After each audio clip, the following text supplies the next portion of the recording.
అందరికీ నమస్తే. కాంట్రాక్ట్ ఉద్యోగులకు హైకోర్టు షాక్ ఇచ్చింది.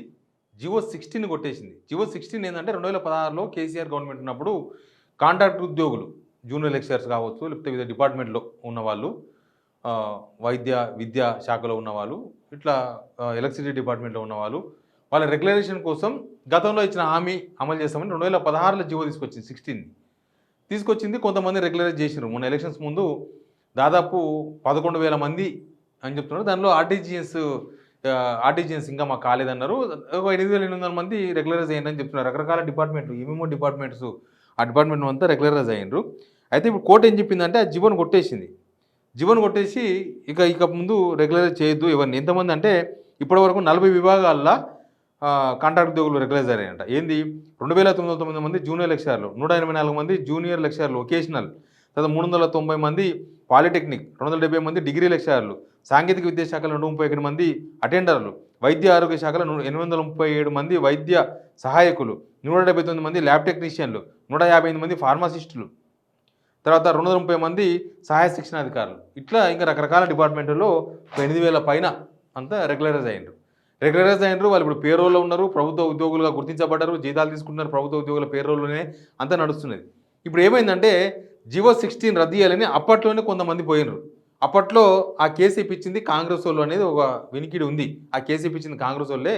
ఈ క్రమబద్ధీకరణ చేయడంతోన అప్పుడు బీఆర్ఎస్ గవర్నమెంట్కు అది ప్లస్ అవుతుందేమో అన్న ఉద్దేశంతో వీళ్ళే కొంతమందిని తయారు చేసి కోర్టులో కేసు ఇప్పించారు. అప్పుడున్న ప్రతిపక్షంగా ఉన్న కాంగ్రెస్ అనేది అప్పటి నుంచి చర్చ ఉంది. సరే, వాళ్ళు నిరుద్యోగులు అయి ఉండొచ్చు, నిరుద్యోగులు కేసు వేసింది.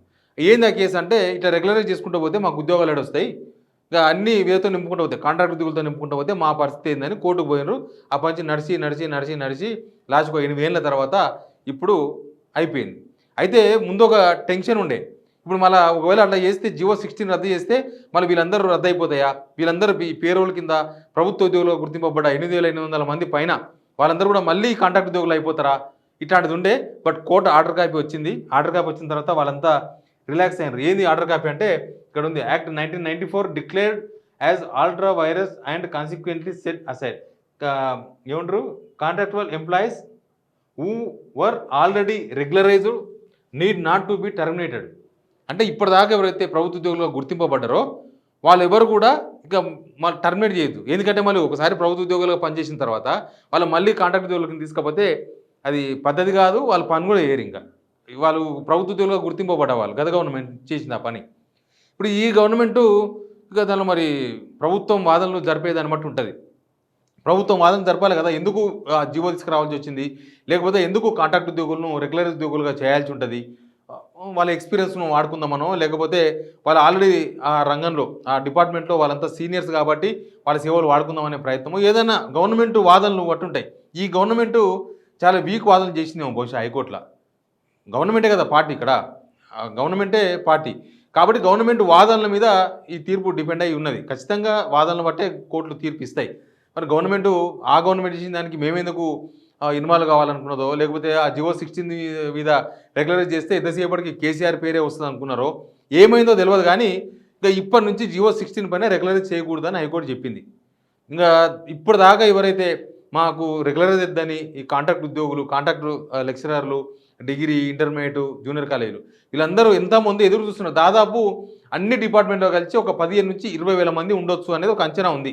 అది రఫ్ ఫిగర్, 15,000 మంది నుంచి 20,000 మంది వరకు ఉండొచ్చు. వాళ్ళంతా ప్రాసెస్లో ఉన్నాయి. యాక్చువల్ ఎలక్షన్స్ ముందు అది అయిపోద్ది అనుకున్నారు వాళ్ళు. అప్పుడు ఎలక్షన్స్ కోడ్ వచ్చింది, ఆగిపోయింది. ఇంకా తర్వాత ప్రభుత్వం చేంజ్ అయ్యి మొత్తానికి ఆగిపోయింది వ్యవహారం.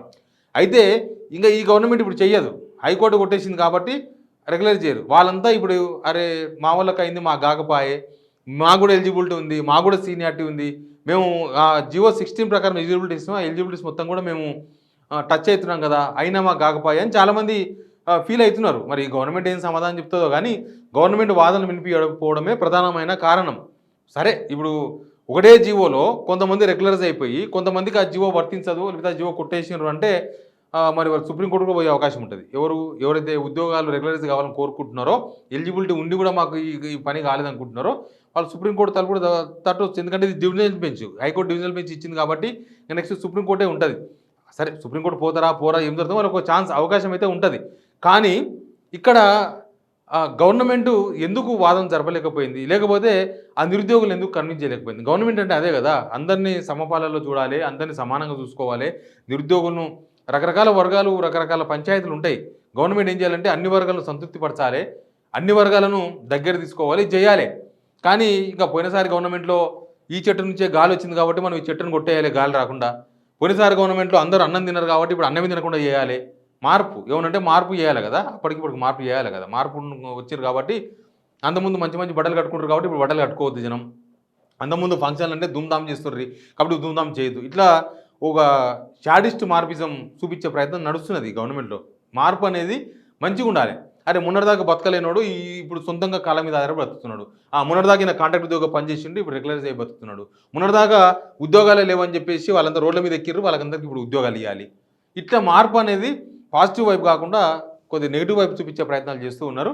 బట్ గవర్నమెంట్ వాదనలు కనుక కరెక్ట్‌గా జరిపి ఉండింటే దీనిలో హైకోర్టు ఎందుకంటే పాసిబిలిటీస్ ఎక్కువ ఉన్నాయి కదా! ఆల్రెడీ 8,800 మందికి పైన రెగ్యులరైజ్ అయిన జీవోను ఇంకా మిగతా వాళ్ళకి వర్తించదు. ఒకటే జీవోలో వీళ్ళకి వర్తించింది, వీళ్ళకి వర్తించదు.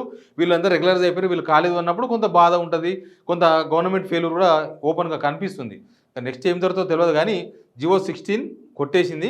బట్ ఇప్పటిదాకా ఎవరైతే రెగ్యులరైజ్ అయినరో వాళ్ళకి మాత్రం ఊరట లభించింది. నేను ఫస్ట్ అనుకున్నా అసలు వీళ్ళని కూడా మొత్తం తీసుకుపోయి ప్రైవేట్ చేస్తారా అయింది. మళ్ళీ వీళ్ళని తీసుకుపోయి కాంట్రాక్ట్ ఉద్యోగులు చేస్తారా అయింది అని ఒకంత టెన్షన్ పడ్డారు వాళ్ళు. జియో కాపీ వచ్చే వరకు గవర్నమెంట్ కోర్ట్ ఆర్డర్ వచ్చే వరకు కూడా ఇదంతా మళ్ళీ మొదలుకొచ్చింది కదా అనుకోని చాలామంది భయపడ్డారు. బట్ ఆ కోర్ట్ ఆర్డర్ కాపీ వచ్చిన తర్వాత క్లారిటీ వచ్చింది. వాళ్ళు టెన్షన్ పడాల్సిన అవసరం లేదు. ఎవరైతే కాలేదో వాళ్ళకి జియో వర్తించదని. నెక్స్ట్ ఏం జరుగుతుందో చూద్దాం. బట్ ప్రభుత్వం వాదనలు వినిపించడంలో ఫెయిల్ అయింది. అందుకే ఈ తీర్పు వచ్చిందనే ఒక చర్చ మాత్రం ఉంది. అడ్వకేట్ కూడా అదే చెప్తున్నారు. Please subscribe signal TV.